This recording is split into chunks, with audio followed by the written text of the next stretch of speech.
은혜로운 시간, 행복한 시간이 되게 하시고 하나님의 영광을 위하여 살아가는 저희들 되게 하여 주시옵소서.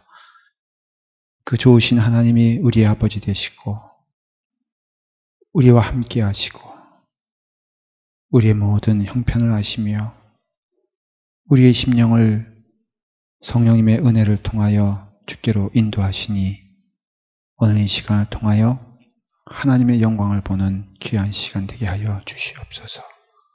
예수님의 이름으로 기도드리옵나이다. 아멘.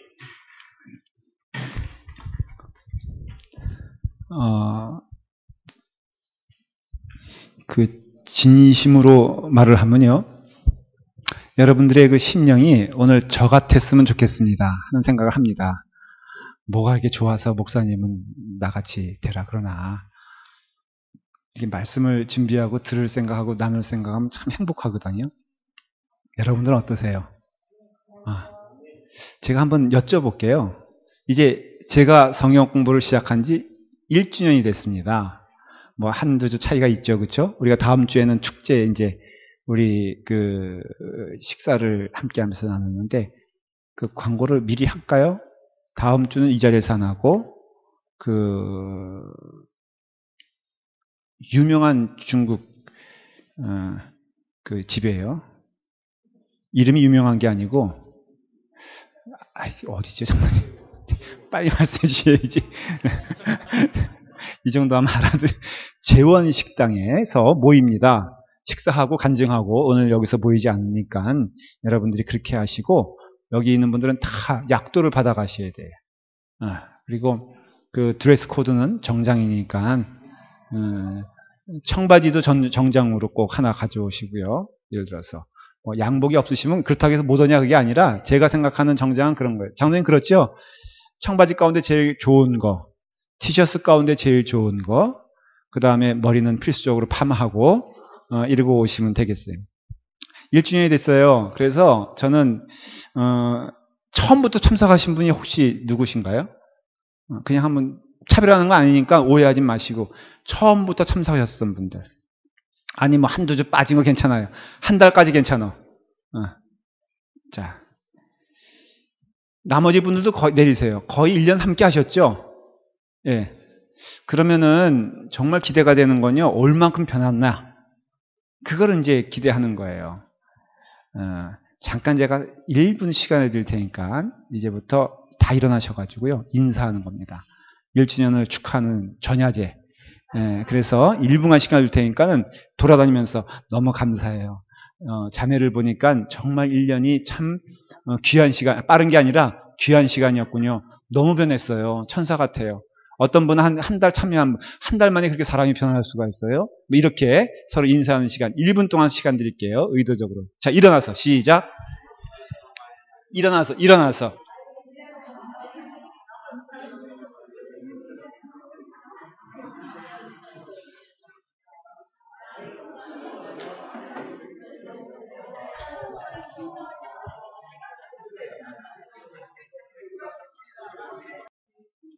집사님이고, 최정은아님 뭐 이렇게 인사할 게 많아서 끝까지.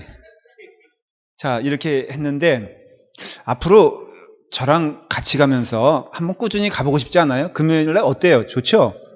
네. 오늘은 유신앙 이 사족 제가 한 5분만 하고 들뜬 날이니까, 특별한 날이니까 1주년 됐으니까 그냥 식당 가서 또 하겠지만은 그 행복한 시간 5분만 나누고 시작을 할게요.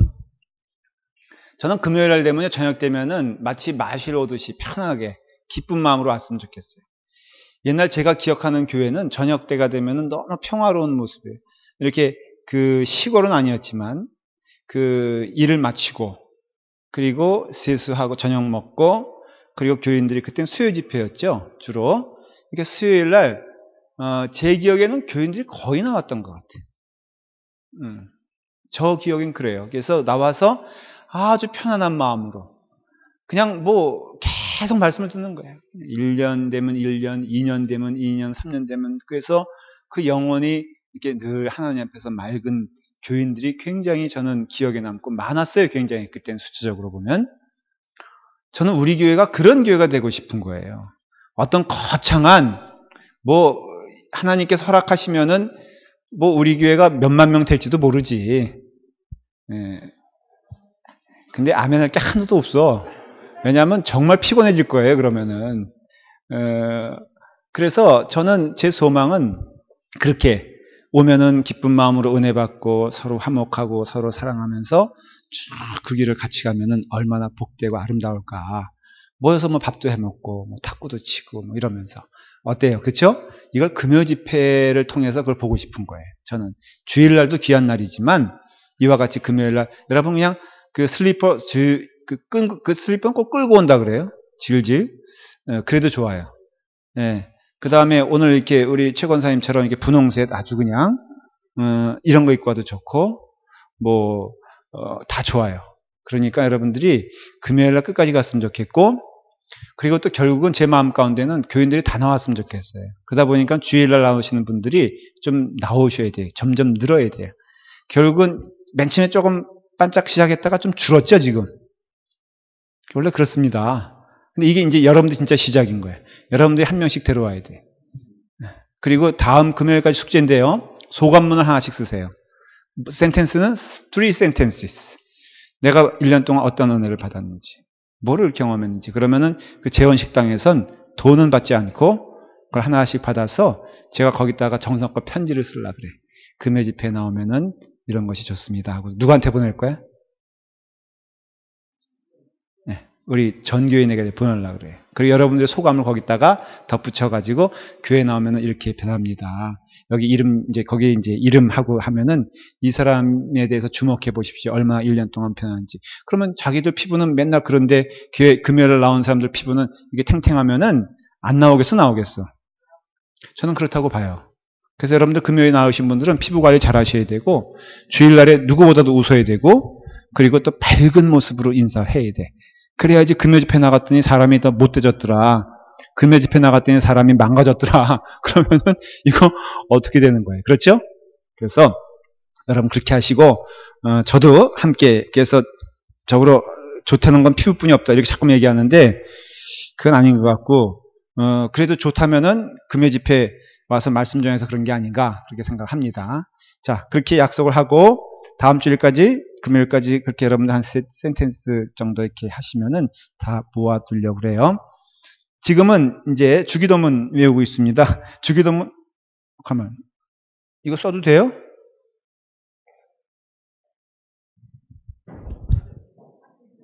백 목사님 지금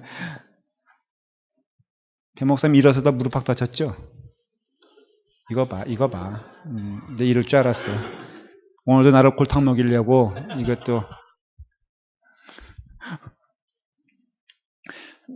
그래서 뭐 십계명처럼 십계명도 다 십계명 다 잊어먹었죠. 첫 번째, 두 번째, 세 번째, 네 번째, 다섯 번째, 살인하지 말라, 간음하지 말라, 도둑질하지 말라, 거짓 증거하지 말라, 남의 것을 탐하지 말라. 예, 아유 감사합니다. 할렐루야. 어떤 교회 갔더니 뭐 어떤 교회라 봤자 전액 교회예요. 가르쳐 준 다음에 한 주만에 다 잊어먹더라고. 주기도문은 너무 쉽죠. 하늘에 계신 우리 아버지 이름을 거룩히. 여태까지 어느 부분까지 했을까요? 많이 안 나갔어요. 그러니까 초반이에요. 하늘에 계신 우리 아버지라 그랬을 때 다 가지고 있고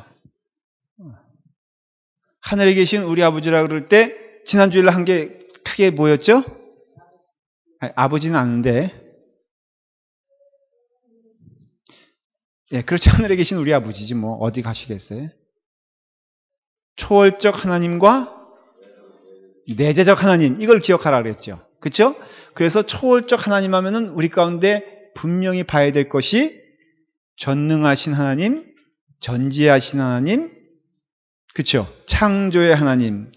그러니 그 아버지는 우리가 뭐 먹고 싶을 때 돈이 없어 못 사주는 분도 아니고 우리가 아플 때 우리의 병을 못 고칠 분도 아니고 그 아버지는 능력이 있으셔서 우리의 모든 필요를 아시고 다 주실 수 있는 분이고 권세자다 그런 것이에요. 그런데 목사님, 지금 보니까 내 상황에 있어서 너무 부족한 게 많은데요. 그게 바로 아버지께서 가장 좋은 것을 주신 것이다 라고 믿는 것이 믿음의 태도예요. 그래서 사도 바울은 내가 무엇을 배웠다 그랬죠? 자족하는 법을 배웠다 그랬잖아요. 그래서 우리가 살아가면서 배워야 될 게 뭐냐면 자족하는 걸 배우는 것입니다. 하나님 앞에서 감사한 걸 배우는 것이에요. 한 끼 먹어도 주의 은혜 가운데 그 삶에 하나님이 동행하신다는 것을 믿으면 기쁜 거잖아요. 제가 오늘 저녁에 뭘 먹었냐면은 비빔국수를 먹었어요. 그 유신환 권사님이 비빔국수를 이렇게 해줘가지고 이제 유신환 권사님 같은 사람이 많았으면 좋겠어. 네. 그래서 이제 먹었는데 모여서 뭐 앞에 진성이 형 미리 온 사람들 같이 먹었어요. 여러분 행복했겠습니까? 굉장히 부담스러웠겠습니까? 행복했죠? 저는 집사람이 없어도 행복하다는 것을 그때 깨달았어요. 그러니까 여러분 그 안에서 주의 은혜 가운데 우리가 감사하는 법을 배워야 되는 것이에요. 왜냐하면 우리의 본성은 그렇지 않기 때문에. 그래서 하나님은 전능하시고 모든 것을 주시고 우리에게 좀 가장 좋은 것을 주신 줄 믿으셔야 돼요. 그리고 두 번째 내재적인 하나님은 그 하나님은 어떤 하나님으로 다가오신다? 아버지 사랑의 하나님으로 다가오시죠.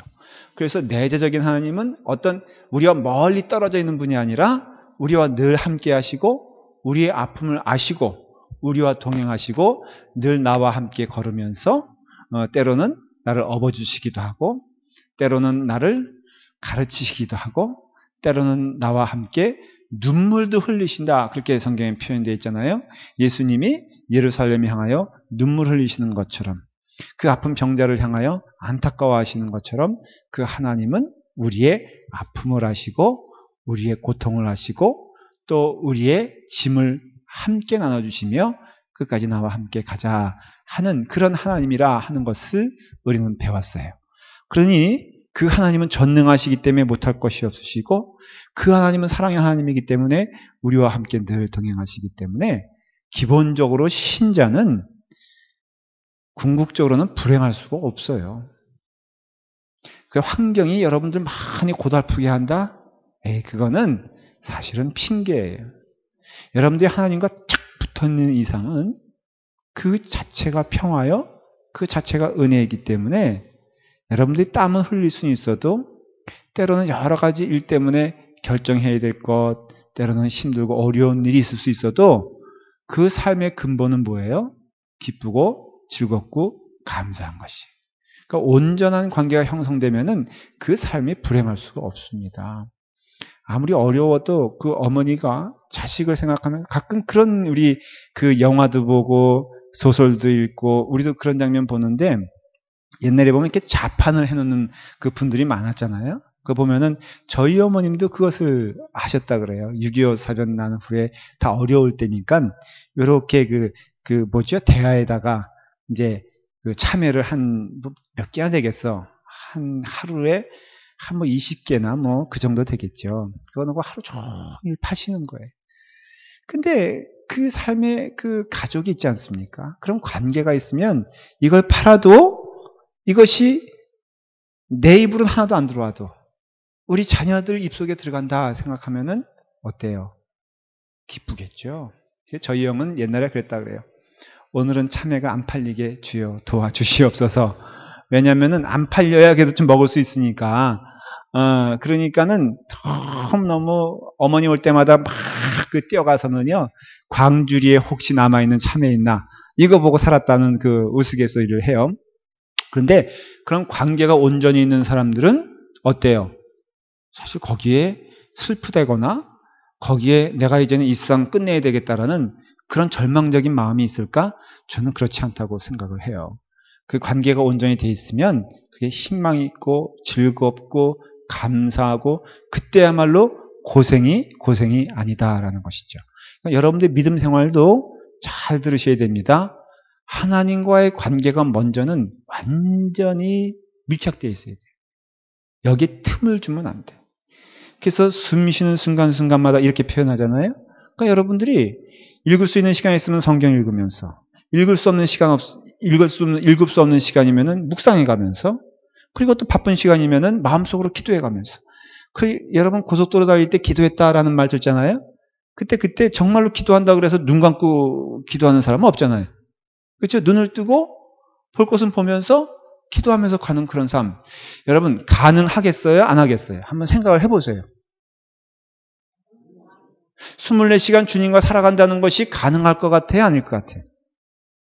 그러면 여러분 어떻게 그 지겹게 24시간 생각해요? 딴 생각도 해야지. 그러나 아직도 주님과의 관계가 무엇인지를 잘 못 경험한 사람들 얘기예요.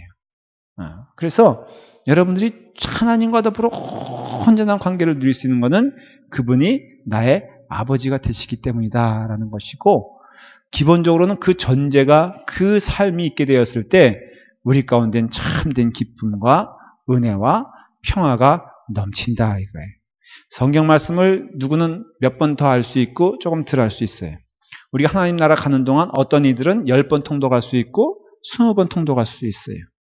그러나 분명한 것은 그 숫자가 문제가 아니라 그런 삶을 통해서 늘 주님과 함께, 여기에는 신분의 아니면 직책의 관계는 없어요. 저는 목사예요. 여러분들은 뭐 장로님도 계시고 권사님들도 계시고 뭐 집사님들도 계세요. 뭐 심지어는 뭐 젊은 청년들도 있어요. 그러나 분명한 답은 무엇이냐면 누구든지 하나님과 동행하며 기쁘게 그 삶을 살게 되었을 때는 그 삶은 불행할 수가 없는 것이에요. 교회 사이즈와 관계가 없고 목양하고 목회하는 그 상대가 누구인지도 관계가 없고 여러분들이 어느 목사님과 함께 그 길을 가든지 관계가 없어요. 하나님과 관계가 밀착된 이들은 그 삶에 나타나는 특징이 반드시 복되고 행복하고 즐거운 것이다 라는 것이에요. 여러분 그거 믿으세요? 목회도 어떤 경우는요, 저의 경험은 아닌데 어느 전도사님이 그러더라고요. 자기네 담임 목사님은 하도 이것저것 치였대. 시달렸다는 거예요. 교회가 작은 것도 아니야. 한 600명, 700명 되는데 하도 그 주변에서 성공지향적으로 저 교회보다 커야 됩니다. 막 그래가지고는 그게 너무 스트레스가 돼가지고 부흥을 위해서 여러모로 애를 썼대. 근데 그 전도사님이 느끼는 감정이 뭐냐면 꼭 전투하러 가는 사람이래요. 이분은 신방을 가더라도 이게 손을 움켜쥐고 그거 느껴지잖아요. 그래서는 막 그냥 지금 나를 무시해? 이제 그런 거죠. 뭐 그게 장로님들이 될 수 있고 아니면은 뭐 누가 될 수 있어도 아니 이 사람들이 나를 무시해? 두고 봐라. 내가 저 사람들이 무시하지 못할 정도로 반드시 교회를 성장시켜 놓겠다. 그랬는데 성장이 됐을까 안 됐을까? 쓰면은 얼마나 좋아. 성장을 했어요. 이를 악물고 하면은 뭐 되지 않겠어요? 근데 결국은 뇌졸중으로 쓰러지셨어.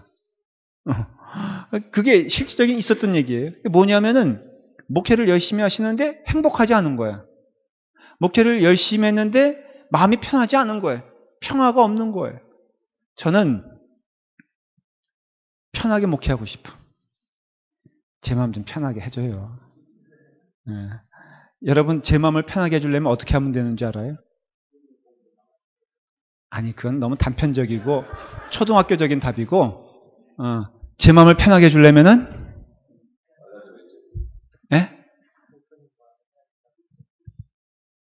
아니 뭐 남 얘기하지 말고 이분은 지금 뭐라 그러냐면은 목사님은 알아서 목사님과 관계 잘 맺으면 편하지 않겠느냐 그 식이에요 지금. 그러니까는 I don't care 자기들은 내가 지금 누구 때문에 힘들고 어려운데 이분 장가를 어떻게든지 보내려고 지금 애를 쓰는 이 신령을 모르고 말이야.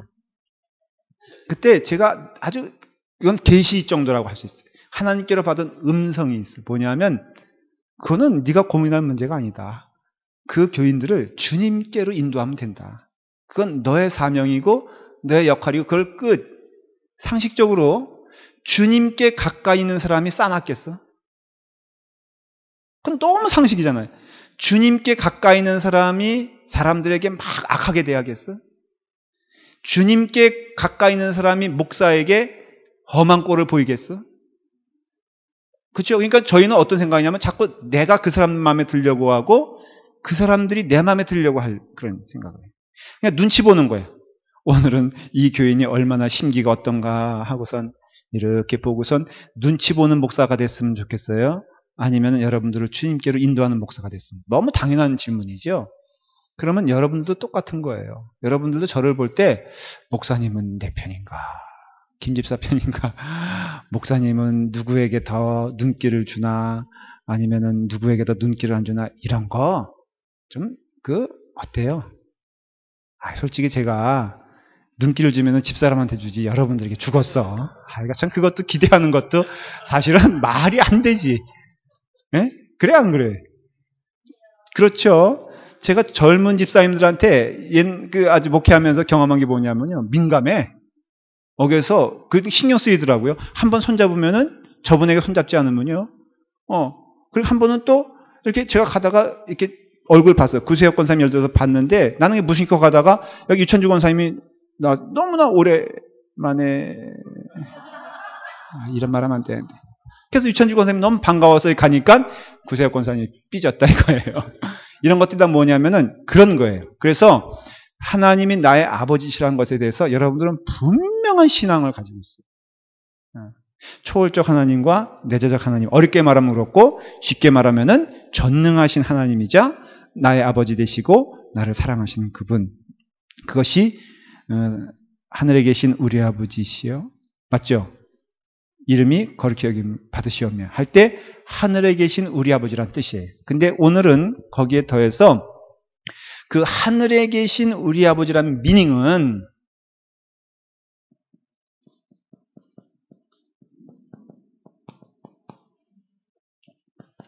우리 아버지란 개념은 나의 아버지라고 했어요? 우리 아버지라고 했어요? 그렇죠? 그러니까 아까 말한 대로 하나님은 나의 아버지가 돼요. 초월적 하나님과 내재적 하나님이 돼요. 근데 그 하나님은 우리라고 했어요. 우리. 이건 주님이 가르쳐 주신 기도예요. 그래서 이 문장 하나하나가 대단히 우리에게 주는 메시지가 있습니다. 여러분, 우리라고 할 때 이것은 뭘 뜻하는 걸까요?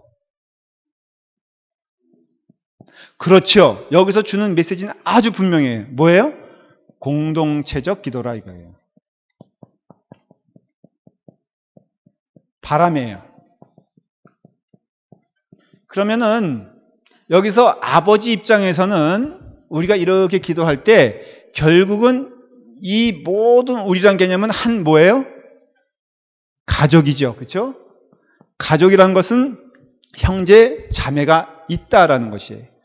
그래서 우리 아버지의 마음을 편하게 하고 우리 아버지의 마음을 기쁘게 하려면은 우리가 무엇을 깨달아야 됩니까? 우리가 한 패밀리라는 것을 깨달아야 돼요. 그래서 결국은 이 주기도문을 통해서 이 기도를 통해서 하나님께서 보시는 관점은 뭐냐면은 우리는 다 어떤 자들이다? 한 식구다라는 것을 말할 수밖에 없다는 것이에요. 그래서 주기도문을 통해서 너무나 당연한 얘기지만 우리의 삶 가운데 있어서 하나님과 우리가 아버지와 자녀가 된다면은 그 다음에는 예수 그리스도를 믿는 것, 신자가 된다는 것은 하나님과 나와의 관계만 변화되는 게 아니라 무서운 하나님에서 사랑의 하나님으로 변화되는 것뿐 아니라 그것은 관계를 통해서 내 모든 내 사람들이 내게 주신 사람들 아주 좁게 말하면 이 교회라고 할 수 있어요. 이 교회의 모든 식구들이 다 뭐라? 식구라 이거예요, 식구. 그래서 식구란 게 뭐냐면은 그 식자가 무슨 식자죠? 반드시 교회 안에는 뭐가 있어야 돼요? 먹는 게 있어야 돼요. 그래서 점심이 있는 것이에요. 그래서 점심 없는 교회와 점심 있는 교회를 비교해 봤더니 점심 먹는 교회가 부흥해. 그래서 여러분들 교회가 몇만 명 돼도 점심은 먹습니까? 안 먹습니까? 먹어요. 아주 그냥 제가 전에 했던 한국에 했던 교회는 한 700명 됐는데 전밥에 한 1000명 정도가 먹어요. 근데 거기는 매주 국수야. 매주 국수인데 야, 그거 정말 먹겠다고요? 줄을 서 있는데 끓이는 기술도 대단하지만 먹는 기술도 대단해. 그 한국을 더 먹겠다고 장로님이 쎄치게 하고 뭐 하여간 그래서 하여간 먹어야 돼. 왜 미국 교회가 이렇게 부흥하지 않는 줄 아세요? 도나스만 먹기 때문에 그래. 그러니까 같이 먹어야 되는 것이에요. 먹기 때문에 자 이런 것입니다.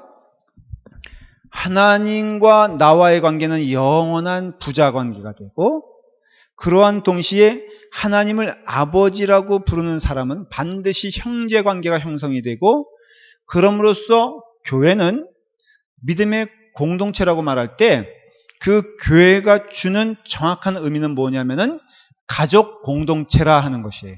그래서 교회는요, 가족이에요. 교회는 무엇이냐면은 어떤 남남이 모인 것이 아니라 바로 가족적인 관계로 모였기 때문에 정확히 말하면 그런 교회의 어떤 정확한 정체성을 주기 위해서는 우리 온 교인들이 다 가족 같은 상황이 되어야 되는 것이에요. 그래서 어떤 의미에서는 너무 큰 어떤 그런 메가처치가 되는 것은 효과, 그런 점에서는 어떤 정확한 교회의 개념을 주기가 어려운 상황까지 오게 되는 것이에요. 이해가 되세요? 그래서 우리가 어떤 분들은 그래요. 교회 생활이 너무 피곤하고 힘들어서 관계 형성이 안 되는 교회를 가고 싶다 그래요. 그럴 수 있잖아요. 그렇죠? 그래서 목사님도 나를 몰라. 목사님이 나를 아는 게 너무 부담스러워. 그래서 예배만 드리고 그리고 그냥 온다라고 했을 때 그래서 내가 그냥 예배만 드리고 이렇게 오면은 왔다 갔다 하고 아무도 안 만나 교회 안에서는. 만일에 그러면은 그 사람에게 있어 온전한 신앙이 형성이 될까요? 안 될까요? 성경적으로 보면 되기가 굉장히 어렵습니다. 왜냐하면은 신앙은요 철저히 무엇을 통해서 이루어지냐면은 관계를 통해서 이루어져요. 여러분 잘 들으십시오. 참된 신앙은 단지 설교를 듣고 은혜 받는 것에서 끝나는 것이 아니라 그것이 비바람이 됐던 때로는 좋은 관계가 됐던 반드시 그 신앙의 열매는 관계를 통해서 이루어진다라는 것이에요. 그렇기 때문에 관계가 형성되려면요 그것은 가족적인 관계를 말하는 거예요. 성경에서는. 가족은요 여러분 어떻습니까? 가족은 흔히 말하기를 뛸래야 뛸 수가 없는 것이 가족이죠.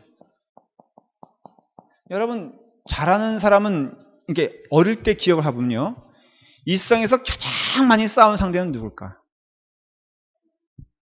정말 그래요? 여러분 머릿속에 가장 많이 싸웠던 상대를 고르라면은 저는 형제가 4남 1녀인데 그 가운데서도 바로 위의 형이 제 마음속에는 가장 싸웠던 사람, 가장 미웠던 사람. 왜 다른 형들은 집을 나가는데 저 형은 안 나갈까?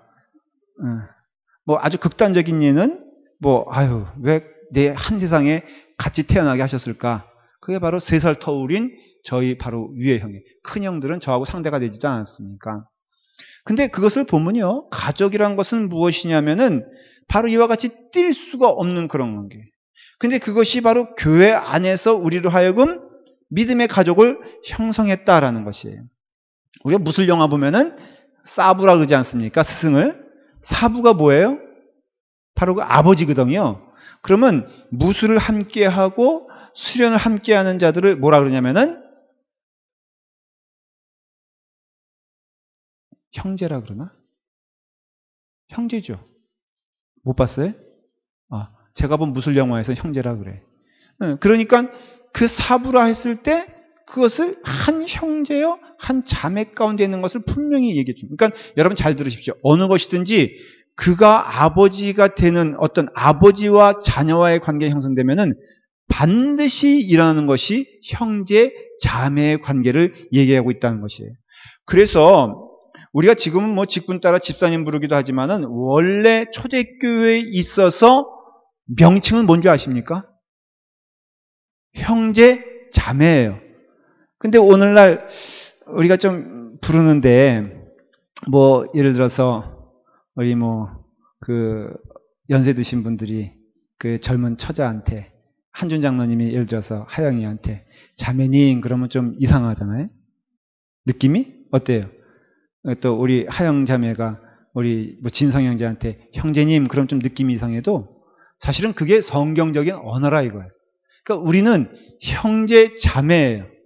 한번 옆 사람한테 염수담 한번 해보세요. 형제님, 자매님. 자.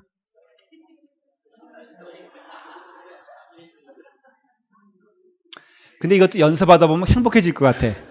아, 형제인데 싸우겠어? 자매인데 싸우겠어? 먼수 되겠어? 그쵸? 그게 바로 성경적인 은혜라 이거예요. 그래서 사도 바울도 디모데에게 당부할 때, 너가 목회를 할 때 너에게 있는 성도들은 바로 누구처럼 대해야 하느냐? 가족같이 대해야 한다는 것입니다. 가족이다 보면 좋은 일만 있는 게 아닙니다. 여러분, 어렵고 힘든 일도 있지만 뛸 수가 없어요. 그걸 안고 가야 되는 게 저기 가족이에요. 제가 어릴 때 우리 집이 그 목사 가족이었기 때문에 지금 미국 교회도 어떤 교회는 이렇게 사택, 우리 저 중부제일교회도 보니까 교회 옆에 사택이 있잖아요. 대부분이 그랬다고요, 한국에는. 그러니 그 집이 교회고 교회가 집이었어요. 근데 문제는 저희만 그런 게 아니라 교인들도 그 집이 자기 집이야. 그래서 제 기억에는 할머니 권사님들 3분이 있는데 이분은 아침도 안 드시고 출근하셔. 우리 집으로. 그러면은 하루 이틀, 3일, 4일, 5일, 10일, 100일 오면은 어때요? 부담스러워, 안 부담스러워? 네. 부담스럽지요. 와서 그것도 또 있으면은 점심 드셔. 그리고 저녁 드시고 퇴근하시거든. 그러니까는 오죽하면은 여기는 사적인 방이니 또 오셔가지고요 다 방마다 열어봐. 이제. 근데 결국은 뭐냐면요, 그거는 그럼에도 어머님이 그걸 끝까지 잘 감당하신 걸 봐요. 그게 가족이라는 개념이죠. 가족이기 때문에 여러분 교회는요 결국은 그 은혜가 하늘로부터 오는 은혜가 우리 가운데는 가족같이 흐르는 것이에요. 시편 133편을 한번 여러분 보세요. 거기 보면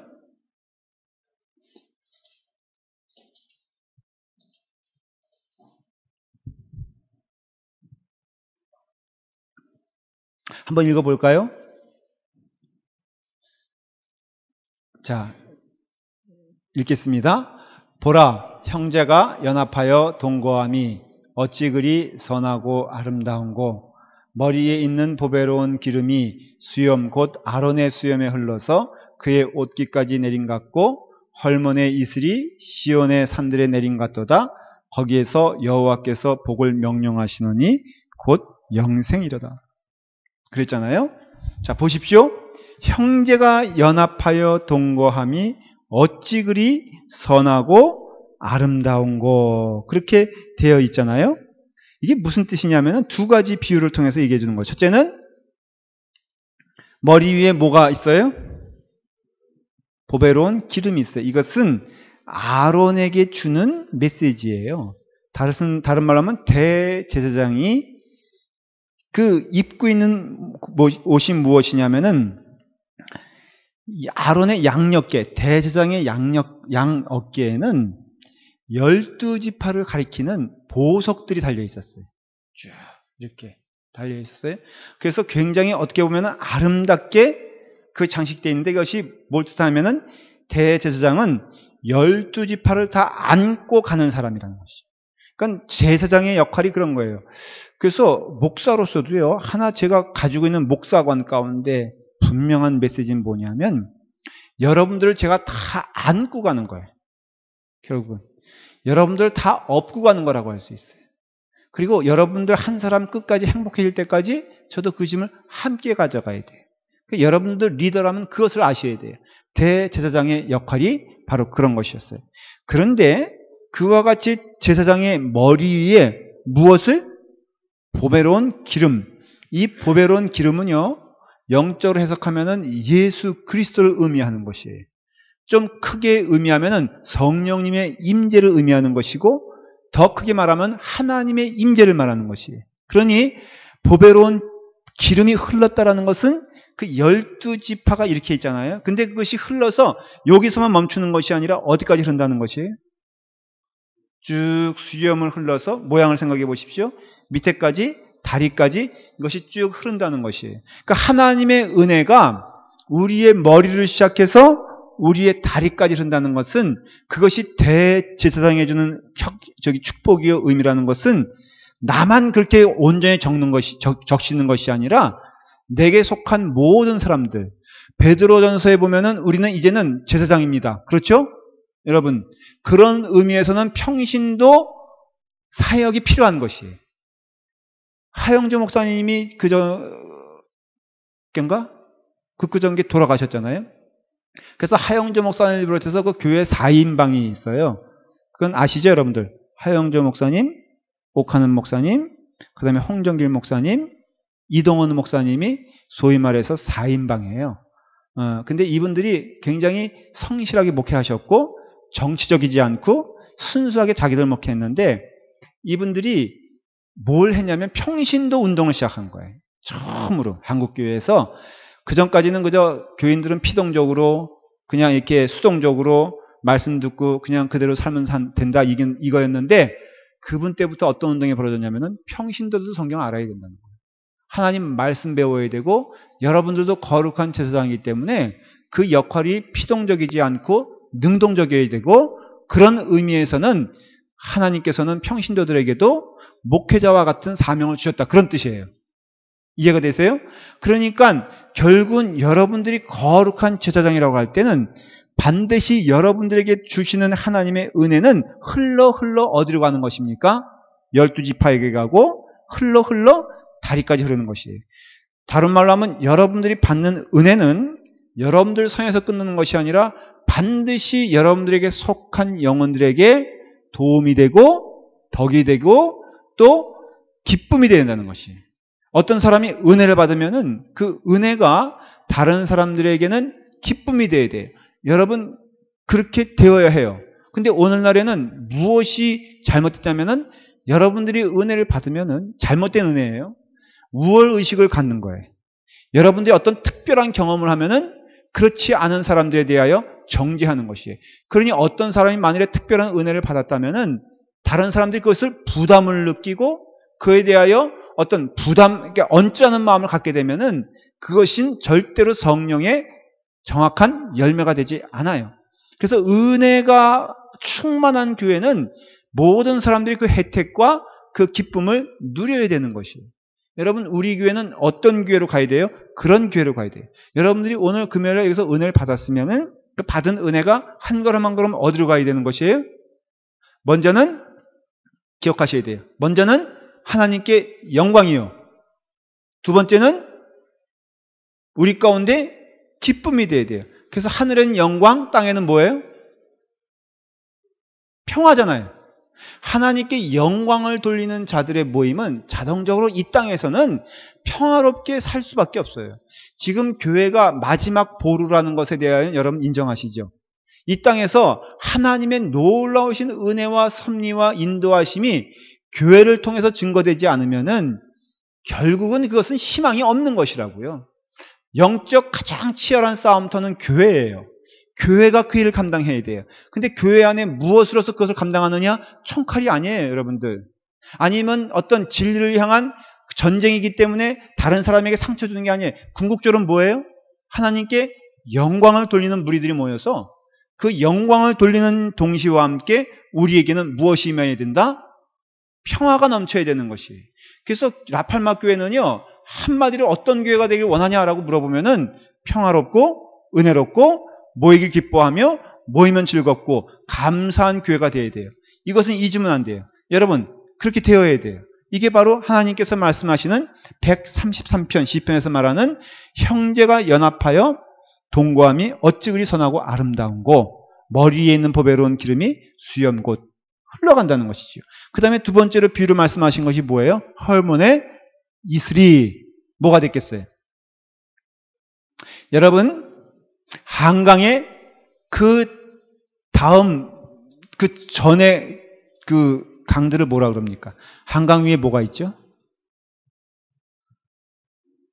양수리가 있어요? 건강이 있어요? 북한강, 그렇죠. 북한강, 남한강, 뭐 또 올라가면은 어딘가 발원지가 있다는데 결국은 실개천 아니겠어요? 그럼 여러분 실개천 위에는 뭐가 있었을까? 산이 있죠? 제가 원하는 답으로 안 가고.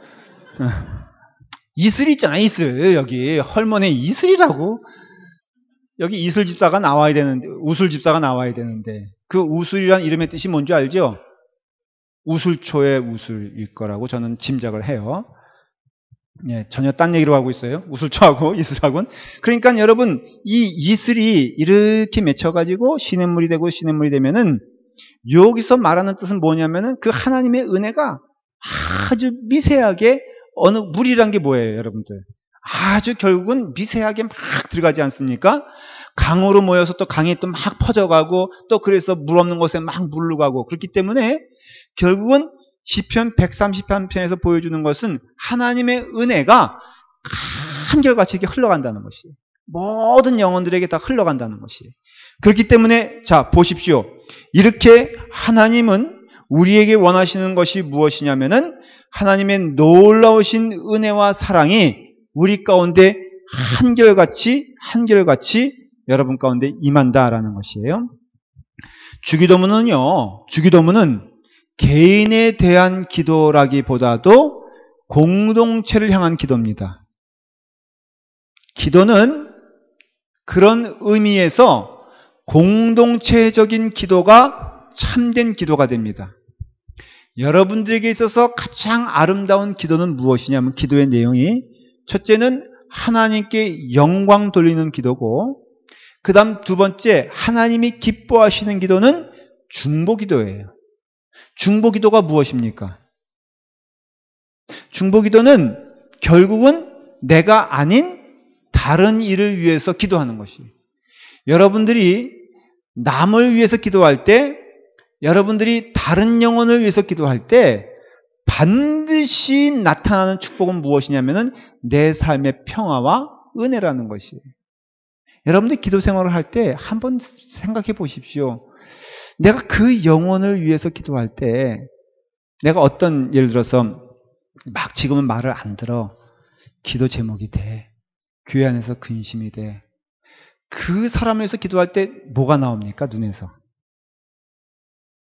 여러분 혹시 누굴 위해서 기도할 때 눈물 흘려보신 적 있으세요? 아니, 정말 있으세요? 그 있을 때 그 가운데 느껴지는 축복이 무엇입니까? 그 사람이 돌아오는 거 그런 거 말고 여러분들이 누구를 위해서 기도할 때 그 사람의 마음이 따뜻해지는 것을 경험합니다. 그러니까 여러분들이 누구를 위해서 중보기도 하면은 그 받는 가장 혜택은 누가 받냐면은 내가 받는 것이에요. 여러분들이 누구를 위해서 간절한 마음을 갖게 되었을 때 그 사람이 악해질 수 있을까? 여러분들이 목사님을 위해서 한번 그냥 멀리도 말고 여러분 저를 위해서 눈물로 기도해 보신 적 있어요? 없구나. 아, 내가 이거 물어보면 안 되는 거였는데. 그러면은 오케이, 뭐 forget it. 뭐 과거는 다 지나갔으니 보라 새 것이 되었도다. 우리가 자꾸 과거에 연연하면 안 되잖아요. 앞으로 저를 위해서 기도할 용의가 있으십니까? 네. 정말이에요? 네. 눈물로 기도할 생각이 있으세요? 그러면 여러분들이 눈물로 기도한다면 눈물로 기도하는 저에 대해서 박한 마음을 갖지는 않겠지. 그렇죠? 제가 만일에 그런 경우도 정말 있어요. 보면은 어떤 목사님은 여기서 너무 그날 피곤한 거야. 그래가지고 기도 시간에 주무셨어. 대배 그 짧은 시간에. 그럴 수 있어요. 그래가지고는 기도가 다 끝났는데 코를 고시기 시작하셨어. 교인들이 기도가 다 끝났어. 보는데 분위기가 어때요? 어떨 것 같아? 목사님 막 대자로 그냥 코를 고고 주무시는 거야. 그럴 때 여러분들은 어떻게 하겠어? 네? 기다려요? 기도해야 돼요? 찬양하거나? 찬양은?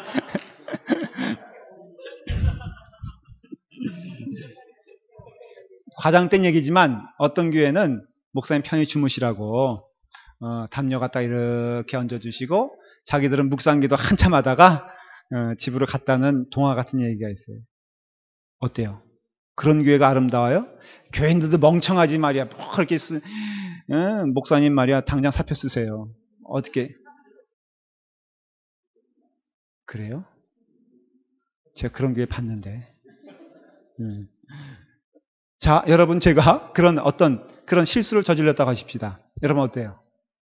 제가 미리 얘기하는 거 앞으로 실수할까 봐. 받아주시겠어요? 아니면 용납하시겠어요?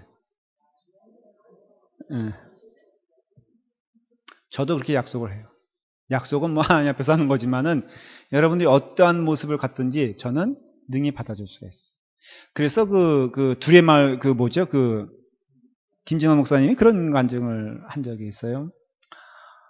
술만 먹으면 교회 오는 거야. 이 인간이. 술 먹으면 조용히 자야 되는데 평소엔 안 오다가 술만 먹으면 교회 와. 그래서 고래고래 소리 지르는 거예요. 그러니까 그 빈민 대상으로 했으니까 별 사람 다 있잖아요. 한 번은 지붕 위에 올라갔더래. 그래가지고 거기서 고래고래 김진홍 이놈의 자식 나오라고. 그래서 너무 화가 나가지고 그러나 떨어지면 어떡해. 그래서 사다리 이제 하고선 김진홍 목사님 올라가가지고 집사님 내려와요 그러는데 이분이 어기적 내려오다가 다 토했네. 그래가지고 머리에 완전히 그냥 그분이 오물을 뒤집어 쓴 거야. 그때 그랬다는 거예요. 내가 이 인간을 이럼에도 불구하고 이거 얻고 내려와야 됩니까? 탁 떨어져서 다리라도 조금 부러뜨리면 어떻겠습니까? 하나님이 노하셨다는 거예요. 그래서 얻고 내려왔다는 거예요. 뭐 이런 얘기를 들으면요. 목회의 길도 그렇고 성도의 길도 그렇고 사실 믿음이 자란다는 것은 가만히 보면은 그런 것이 중보기도적인 것, 가족 공동체적인 것, 그리고 또 어떤 그런 모습인 것을 알 수가 있어요. 여러분 그런 의미에서라면은 이 주기도문을 주목해 보세요. 늘 여기서는 우리 그러지 않습니까? 그래서 그 우리란 말을 봤을 때 기도가 예를 들어서 다 그런 거예요. 하늘에 계신 우리 아버지여 이름이 걸게 받으신 나라의 말씀 오늘날 우리에게 일용할 양식을 주옵시고 우리가 우리에게 죄 지은 자를 사하여 준 것 같이 우리 죄를 사하여 주옵시고 우리를 시험에 들게 하지 마옵시고 다만 악에서 구하옵소서 대개 나라와 권세와 영광 하나님께 영원히 있습니다. 여기는 결코 나라는 단어가 없어요. 이게 중요한 거예요.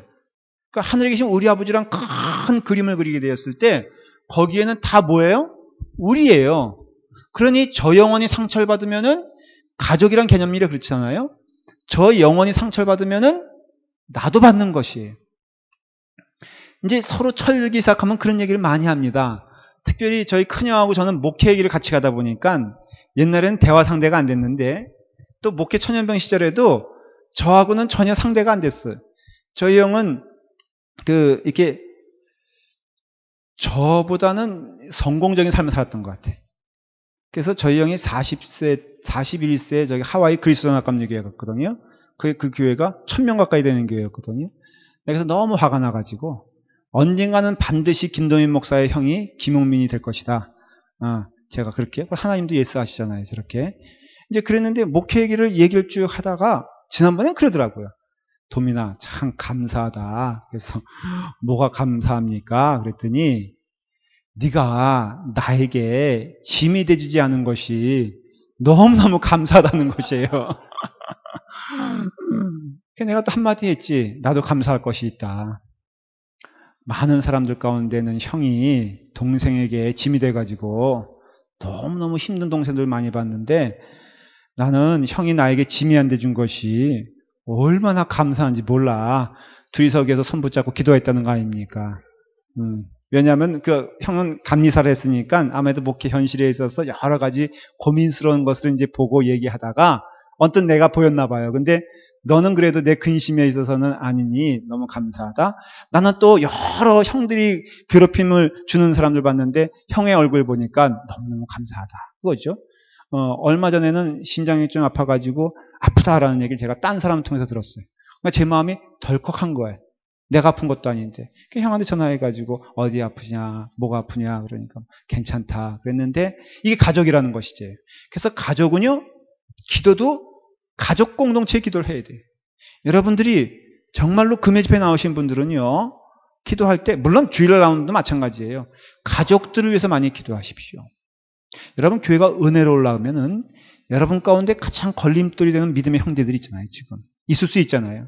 뭐 석장님이면은 조금 더 이렇게 분명히 말씀드리면은 속원들 위해서 눈물로 기도해야 돼요. 아주 쉬워요. 구역장이면은 그 속장들과 속원들을 위해서 눈물로 기도하지 않으면 뭐 극단적으로 표현하면요 자격 없습니다. 여러분 죄송해요. 제가 이런 말 안 하려고 그랬는데 근데 정말 그건 사실이거든요. 목사는요 그 성도들을 사랑하지 않으면 자격 없는 거예요. 그 양들을 모르면요 자격이 없는 거예요. 그래서 여러 가지 힘들고 어려운 과정에서도 분명한 것을 잊지 말아야 될 것은 그래서 에레미야와 느헤미야의 특징이 뭐예요? 그 영혼들 위해서 기도한 에레미야가 자기를 위해서 기도한 거 들었어요, 여러분들? 느헤미야가 자기를 위해서 기도한 거 들었어요? 다니엘이 자기를 위해서 기도한 거 들었어요? 여러분 베드로가 자기를 위해서 기도했습니까? 바울이 자기를 위해서 기도했습니까? 믿음의 선배들이고 성경에 나오는 모든 사람들 아브라함이 자기를 위해서 기도했나요? 아니거든요. 결국은 기도라는 것은 우리를 위해서 기도하는 것이에요. 기도는요 그냥 내 가족만 잘 살게 해주세요. 내게 있어서 직장 뭐 이거는 정직하게 말을 하면 기도에 있어서는 그런 성격의 요소가 없습니다. 아니 목사님 그러면 어느 세월에 내가 내 직장 떨어져서 아슬아슬한데 그러면 내 직장은 어떻게 하게요? 영적 원리는 내가 남을 위해서 기도할 때 남도 나를 위해서 기도하고 내가 남을 위해서 기도할 때 하나님은 우리의 문제를 해결해 주십니다. 그래서 여러분들이 정말 기도는요 영혼 구원을 위해서 기도해야 되고 중보의 기도를 해야 되고 여러분들에게 속한 여러분들에게 허락된 사람들을 위해서 눈물로 기도할 때 제가 확신 있게 말씀드릴게요. 여러분들의 모든 문제는 하나님께서 해결해 주실 것을 믿습니다. 목회자의 자녀가 대부분이 잘 됩니까? 못 됩니까? 장로님은 제 기대와는 늘 다른 답을 해주셔서 너무너무 감사해. 제가 기대한 답은 잘 된다 이런 대답을 듣고 싶었던 거예요. 어떻게 수습을 해야 되나? 그 말이에요? 오케이. 저희 아버지가 목사님이에요. 그냥 퀴즈, 넌센스 퀴즈예요. 저희 아버님이 저를 위해서 얼마나 기도하셨을까? 한번 그냥 상상의 나래를 펴보세요. 저희 아버지의 입술에서 김도민이란 이름이 얼마나 많이 나왔을까? 제가 확신하건대 한 번도 안 나왔을 것이다. 확신합니다. 왜냐하면 제가 참고 삼아 들어본 적이 있거든. 몰래. 네, 들어보니까 저희 아버님은 어떻게 하냐면 제가 배우려고 하는 거예요. 교인들 주소록을 딱 갖다 놔. 그리고 계속 기도하시는 거죠. 그 과정. 저의 이름은 들어본 적이 없어요. 저희 아버님은 이제 담고 싶은 것 가운데 하나가 떠난 교회 교인들의 이름을 다 외워. 제가 못하는 거예요. 그리고 떠난 교인들의 이름을 다 외울 뿐 아니라 떠난 교인들의 자녀들의 이름을 다 외워. 정말 놀라운 것이에요. 근데 이것이 탁월한 기억력 때문에 그런 것이 아니라 제가 알아요. 뭘 하냐면 저희 아버님은 새벽 제단마다 그걸 놓고 기도하시는 거예요. 쭉 기도하시는 거예요. 그래서 저희 아버님 머릿속에는 아마도 한 뭐 몇천 명의 이름은 들어가 있는 것 같아. 저희 아버님이 치매를 걸리시지 않고 그냥 깨끗하게 돌아가셨어요. 확신하건대 여러분 중보 기도하는 자들은 치매에 안 걸릴 것을 믿습니다. 아멘 안 하시는 거 보니까 안 믿어지나 본데 중보 기도하는 분들은 절대로 성인병에 안 걸립니다. 그리고 중보 기도를 하십시오. 하나님께서 기뻐하시는 기도하십시오. 여러분들 교회가 살려면요. 지금 우리는 누가 잘났다 못났다가 아니라 못나면 못난 대로 눈물을 흘리며 기도해야 되고 잘나면 잘난 대로 기뻐하며 함께 가야 돼요. 잘난 사람에겐 질투하면 안 되고 못난 사람에게는 비난하면 안 돼요. 우리 교회는 그만큼 공동체예요. 여러분 우리가 여러 가지 번잡한 일이 많더라도 분명히 그 마음이 완악해지지 않길 기도하십시오.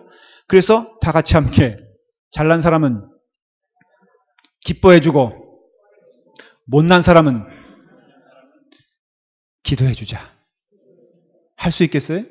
이게 바로 하나님이 원하시는 우리의 공동체. 제가 그 증거를 마지막으로 말씀드리고 말씀을 마치려고 그래요. 로마서 8장 23절을 제가 읽어볼게요. 찾지 않으셔도 돼요. 이뿐 아니라 또한 우리 곧 성령의 처음 익은 열매를 받은 우리까지도 속으로 탄식하여 양자 될 것 곧 우리 몸의 구속을 기다리느라 그렇게 되어 있어요. 성령을 받으면 우리를 속박했던 것에서 우리가 자유로워집니다. 몸의 구속, 몸의 구원이 이루어지는 것이. 이 몸이라는 것은 뭘 뜻하냐면은 우리가 어떤 육신적을 말하는 것이 아니라요. 우리의 인격을 말하는 것이에요. 다시 설명할게요. 여기서 몸의 구속이다 했을 때 그 몸은 우리를 생각하면 보이는 것이에요. 근데 보이는 한도를 뭘로 한정하냐면은 우리는 어디까지 볼 수 있어요? 여러분 제가 가끔 설명했죠. 이번 주 여름 수련의 주제가 뭐였나? 네? 마음 지킴이였죠. 그렇죠? 그러니까 우리가 볼 수 있는 육신적인 개념에 있어서 그 한계는 뭐냐면 마음이에요. 마음. 그래서 우리의 몸의 구속이라는 것은 단순히 이렇게 뭐 육신적으로 막 이렇게 자유롭게 다니는 것을 얘기하는 게 아니라 우리 마음의 구속, 마음의 해방, 마음의 즐거움을 말하는 것이에요. 그러니까 성령이 임하면은 여러분들이 혼동하는 게 있어요. 이건 좀 오늘 잘 기억하셔야 돼요.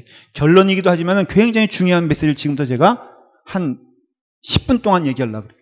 다 잊으셔도 이것만 기억하시면 돼요. 이제 성령이 임하잖아요. 근데 우리 신자들이 실수하는 게 뭐냐면은 성령이 임하면은 특이한 현상을 많이 관심을 가지고 부러워하고 그것을 얻기 원한다 그랬잖아요. 그렇죠? 그래서 뭐 이렇게 방언하고 체험하고 뭐 예언하고 이런 걸 자꾸 우리는 지금 관심 있게 보잖아요. 근데 그거는 정말로 성경적이지 않습니다. 방언, 체험 이런 것들이 없다라거나 아니면 부정하는 것이 아니라 이것은 분명히 하나의 도구가 될 뿐 목적이 되지 않는다는 것이에요. 여러분들은 지금 목적을 봐야 되는데 여기에 몰입되어 있다는 거예요. 여기에. 이게 악한 신령의 증거가 되는 것이에요. 왜냐? 남들과 다른 걸 통해서 마치 몸이 피곤하면 바카스 마셔가지고 뭔가 이렇게 자꾸 이렇게 힘이 돋고 흥이 나는 것처럼 생각하는 것처럼 이런 부분에 한국교회는 특별히요. 한국교회에 갖는 영적인 문제가 병이 뭐냐면은 이 부분을 너무 많이 강조했다는 게 문제가 있는 것이에요. 초대교회도 이런 현상은 없었어요. 초대교회도요, 제가 이제 증거로서 말씀드릴 건데, 초대교회는 결코 여기에 많이 중점을 두지 않았습니다. 신앙생활에 있어서. 이거는 자연스럽게 나타나는 신자가 숨쉬면 숨쉬는 것처럼 성령의 어떤 여러 가지 그 현상들은 나타나는 현상이지 이것이 우리의 목적이 아님에도 오늘날의 신자들은 이것이 목적으로 착각하는 거예요. 그래서 성령 받아라. 그러면 성령 받는다는 것을 단순히 이렇게 어떤 체험적이고 눈에 보이는 시각적인 것으로서 그것이 성령의 목적. 그 다음에 so what? 그 다음에 무엇을 할 것이냐? 당신 성령 받아서 뭘 할 거냐고 물어보면 대답을 못하는 것이에요. 목표가 없어진 것이에요. 방향성이 없는 것이에요. 이렇기 때문에 교인들이 혼란스러운 것이에요. 왜냐? 성경에서는 그게 아니거든. 성경이 그게 아니니까는 결코 우리의 답이 없는 것이에요.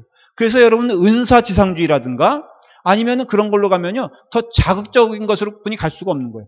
그러니까 막 금가루 떨어진다 그러고 저는 질문하고 싶어요. 금가루 떨어져서 어떡할 거예요 대체? 금을 모을 거예요? 그러니까 여러분들 그런 영적 현상은 많은 경우 잘못된 것이고 가짜입니다. 근데 설사 진짜라고 해도 그건 상관이 없어요. 그게 목적이 아니니까. 그것으로 인하여 분명히 나타나는 목적과 모습이 있어야 되거든요. 이것에 대하여 여러분들 보게 되었을 때 이것이 진짜인지 알 수 있어요. 다시 말씀드릴게요. 여러분들은 이걸 봐야 되는 게 아니라 이거를 봐야 돼요. 왜냐하면 이 목적과 이 내용이 분명하면은 이 과정이 진짜예요. 그런데 이 목적이 여러분 가운데 나타나지 않으면은 다시 말하면 성령이 임하는 이유 그것에 대한 목적이 여러분 가운데 증거되지 않으면 이거 다 가짜예요. 어떠한 여러분들이 포장을 해도 여러분들이 어떠한 것으로서 여러분들이 이것을 보여준다고 해도 이것이 없으면은 이것은 인간의 흉내내거나 아니면 오히려 악한 도구가 된다는 것을 아셔야 돼요. 저는 영적인 사모함이 넘쳐가지고 귀신 들리는 사람 많이 봤습니다. 실질적으로. 그렇기 때문에 오늘 이 시간에 여러분들이 이것을 기독교 공동체에서 믿음의 공동체에서 신앙 공동체에서 이러한 것들이 분명하게 정립이 될 때 그게 사랑의 공동체가 되는 것이에요. 그것이 여기서 말하는 우리 아버지를, 한 아버지를 모시고 살아가는 믿음의 공동체가 나타나는 현상이에요. 그게 바로 성령의 열매예요. 갈라디아서 5장 18절부터 여러분들 펴보세요.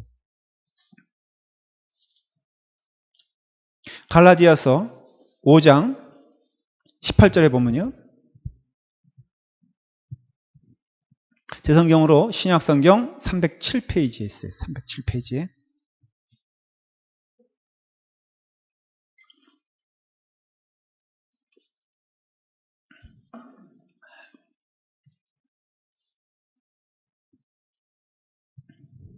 자, 한번 읽어볼까요? 시작.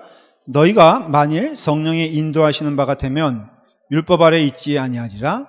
육체의 일은 현저하니 곧 음행과 더러운 것과 호색과 우상 숭배와 술수와 원수를 맺는 것과 분쟁과 시기와 분냄과 당지는 것과 불리함과 이단과 투기와 술취함과 방탕함과 또 그와 같은 것들이라. 전에 너희에게 경계한 것 같이 경계하느니 이런 일을 하는 자들은 하나님의 나라를 유업으로 받지 못할 것이요. 잠깐 저를 보세요. 여기서 육체의 일이란 것은 조금 단순하게 표현하면 사단의 일입니다. 하나님의 일이 아니에요. 그렇죠? 여러분, 하나님의 일이 아닌 육체의 일이 뭘로 표현되고 있습니까? 읽었잖아요. 어떤 현상들이죠? 뭐예요? 분냄과 당짓는 것과. 잘 들으세요. 여러분들에게 있어서 사탄의 짓은 뭐 이상하게 거품 물거나 아니면 눈빛이 변환되거나 이런 게 아니라는 것이에요. 무엇인지를 알 수 있어요? 인격적인 것임을 알 수 있어요. 사탄도 인격이에요. 성령도 인격이에요. 그래서 나타나는 열매들이 다 인격적인 걸로 나타난다는 것이에요. 다시 말하면 눈이 획 돌아가는 것, 이것도 현상일 뿐이지 결코 내용이 아니에요. 사탄에게 붙잡힌 자들에게 나타나는 열매들은 무엇이냐? 극히 우리가 지금 보고 있는 분내는 것. 여러분 분내고 있어요? 그럼 그거 사탄의 짓이에요. 여러분 당 짓고 있어요? 니파 네파? 너는 내 친구가 돼? 내 편이 돼? 이거 뭐예요? 영적인 문제예요. 사탄의 짓이에요. 그러니까 결국은 사탄의 짓은 무엇이냐면은 이와 같이 우리 가운데 인격적으로 나타나는데 하나님이 기뻐하시지 않는 일은 다 사탄 짓이에요. 그게 뭐예요? 바로 말하는 것처럼 술 취하는 것, 투기하는 것, 분리하는 것, 분쟁하는 것, 시기하는 것, 이러한 것들은요 결코 하나님의 나라를 유업으로 받지 못한다는 것은 하나님이 그것을 영적인 것을 해석한다는 뜻이에요. 잘 들으십시오. 여러분 오늘날 우리 교회에서 누구를 비방하거나 정당하다는 이름 때문에 누구를 질투하거나 누구에 대하여 분을 내면은 그것은 사탄의 짓이에요. 결코 그 사람은 단지 내 감정대로 한 것이다 이게 아니라 하나님 나라를 유업으로 받지 못해요. 영적인 것으로 하나님 보시겠다는 것이에요. 그러니까 여러분들이 누구에게 화를 내는데 뭐 순간적으로 실수할 수 있어 없어요? 저는 경험상, 이거는 경험이에요. 성경적인 건 아닌데 경험인데 누구에 대하여 화가 날 때가 있긴 있어요. 여러분 저에게 있어서도 제가 늘 평안하겠어요? 어떤 거 보면은 말도 안 되는 거 가지고 얘기하기 시작하면은 내 마음 가운데 불끈불끈 왜 저 영혼은 끝까지 우리와 함께 가는 것일까? 이런 마음이 있겠어 없겠어? 저는 없어요. 있다 그러면 안 돼. 근데 하나님은 어떻게 좀 해주셨으면 좋겠다는 마음은 좀 있어. 자, 여러분, 근데 그것이 하루를 지나고 이틀 지나고 3일 지나가면요. 그게 본성이거든. 자기의. 욱하는 거와는 다른 거잖아요.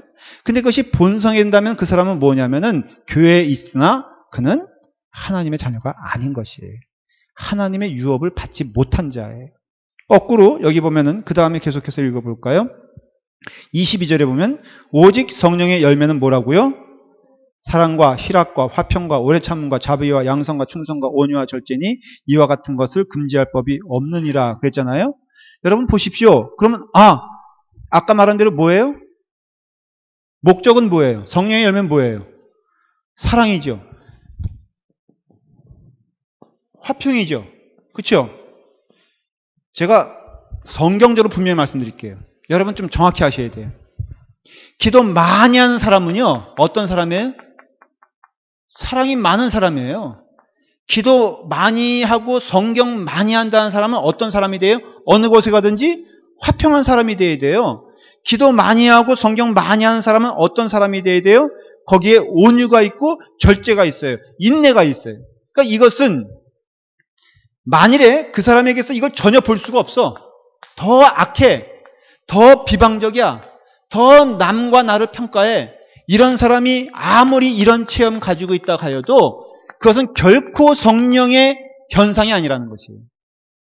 극단적으로 말하면 그것은 사탄이 우리를 이용하여서 세상 사람들 하여금 하나님을 무시하고 교회를 무시하고 사탄의 도구가 될 수 있다는 것이에요. 어느 교회든지. 그렇기 때문에 저는 이 부분에 대해서는 다 인정을 해요. 여러분 가운데 다양성이 있기 때문에 여러분 가운데 방언받은 사람이 있어요. 여러분 가운데 체험이 있는 사람이 있어요. 특별한 꿈에서 여러분들 하나님 본 사람이 있느냐? 그것도 맞아요. 그렇지만 분명한 것은 그런데 그 사람이 사랑이 없고 근데 그 사람이 늘 교회 안에서 근심거리가 되고 교회 안에서 그 사람이 문제가 된다면은 분명히 말씀드리는데 그 사람은 성령의 사람 아니다라는 것이에요. 성경을 10번 읽고 10번 쓰고 100번 썼다고 하여도 그 마음 가운데 성령의 열매는 분명히 말씀드릴게요. 인격적이라고 했잖아요.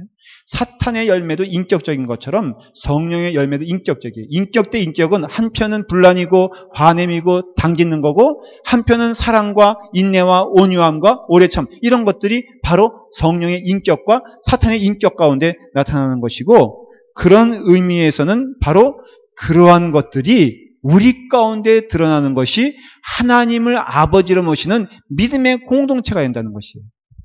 여러분들이 테스트해 보십시오. 성령의 열매로 가는 과정에 여러분들이 확인해야 될 게 있는데 그가 하나님의 근심거리가 되고 교회의 근심거리가 되면 우리는 때로 그 사람을 위해서 책망해야 됩니다. 맞습니까? 틀립니까? 성경에 그런 얘기가 있어요? 없어요? 그를 올바른 길로 인도하려면 때로는 꾸짖기도 해야 돼요. 맞습니까? 틀립니까? 그럼 잘 들으십시오.